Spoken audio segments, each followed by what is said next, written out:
Right. Let's begin what's trending. With reactions trailing Nigeria's president-elect, Bola Ahmed Tinubu's return to the country on Monday after a one-month vacation abroad. Tinubu arrived in Nigeria at around 4:30 p.m. at the Nnamdi Azikiwe International Airport in Abuja, the country's capital, to a warm welcome by his supporters.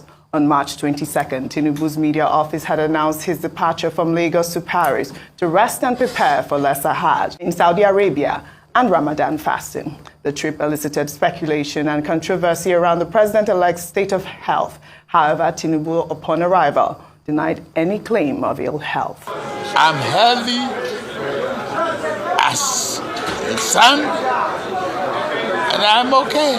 May 29 is not the calendar. The challenge ahead is beyond that. It's for all of us together. And we must be parents and stay focused. That is very, very important. Don't isolate one date. One date on the calendar doesn't mean anything. It's just an event. All right, let's take some reactions. This is from Ekiti Baby, who wrote, Jagaban went to France lean and stressed out from the elections and came back fresh and chubby. The online mob are wailing as usual. All their propaganda about Asiwaju Bola Tinubu being sick has been thrown in the mud. May 29th, loading. Well, unfortunately, there were a lot of photos that were circulating. One, I don't know if you have seen this particular picture of Tinubu's, I don't know what it is. We don't know if it was doctored or not, but it did cause a lot of uproar on social media. I'll take a tweet from Sports Doctor, who wrote, VAR update. What does Tinubu have under his arm on his return to Nigeria? It's called a peripherally inserted central catheter, PICC line. What is it used for? Should we be worried? I'll explain. Well, he went further to explain what it is. He's saying that it is a line which is used for, inserting liquid and all of that. Well, another Twitter user, in response to this tweet, wrote, competence to service in medicine does not stigmatize patients with any medical conditions. If the patient can bear the burdens of the condition, you owe the patient your respect, care, love, and compassion. You needed not to see the PICC line on him to explain what it is. Thanks. Well, I really like this actual tweet, which is about competence. And I believe that I heard you say this earlier. I think all of this is a huge distraction, whether or not, Tinubu is healthy. I mean, I don't know who is a doctor to tell if he's healthy. He actually came out to say that he is healthy. And like you said, he looked chubby and robust. And my Twitter user also said that. But I think the most important thing is the fact that Tinubu is back here and what he's going to do while he is here. Rufai, I'd like your reaction with those comments on that actual picture that was circulating on social media. Okay, so like I said yesterday, I said the supporters were going to be singing Kabo, Sheda, Lode, and true to type, they're out there supporting him, welcoming him back. Great. He's got a lot of problems ahead of him, issues that he needs to solve. We talked about the debt in Nigeria, the fact that we've never added CBN debts to it, and the fact that that debt keeps getting interest on it. We've talked about the economy, we've talked about the state of education, insecurity, and all of that. The fact that people are dying big time, or let me use the word of Donald Trump, big league in Benue. People are being killed by the day. Also, we have a lot of problems as regards instability generally in the country. Nigerians need to be calm now, and they need to show workings. So all of those problems abound.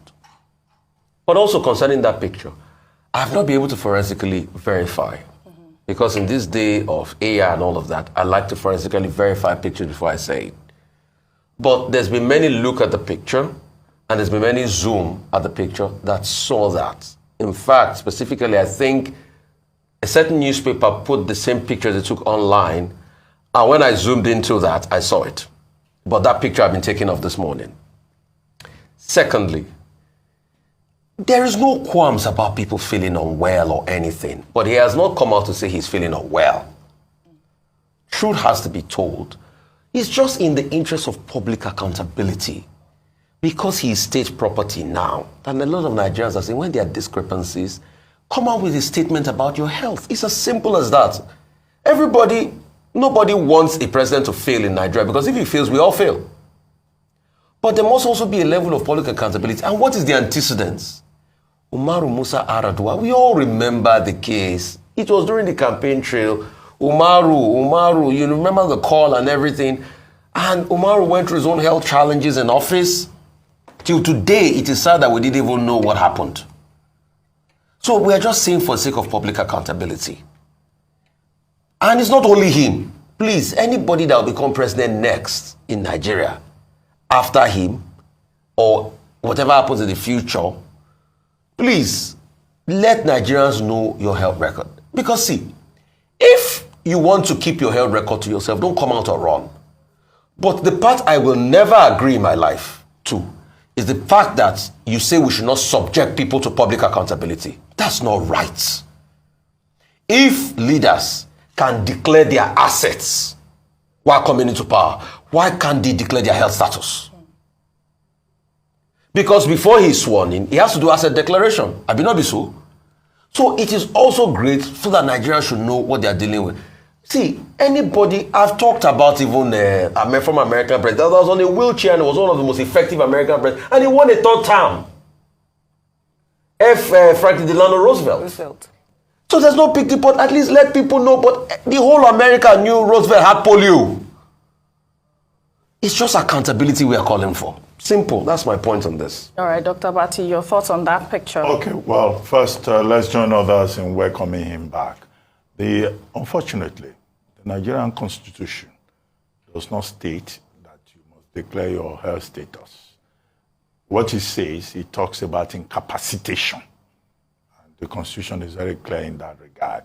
So whether as president or president-elect, if you are not incapacitated, if you are not mentally unfit, and if you've not been convicted, you can be president of Nigeria. Maybe in the future, we'll take a look at that. But from a moral perspective, yes, we can insist that the people indeed have the right to know. They should know what they are signing themselves into, particularly given our recent history.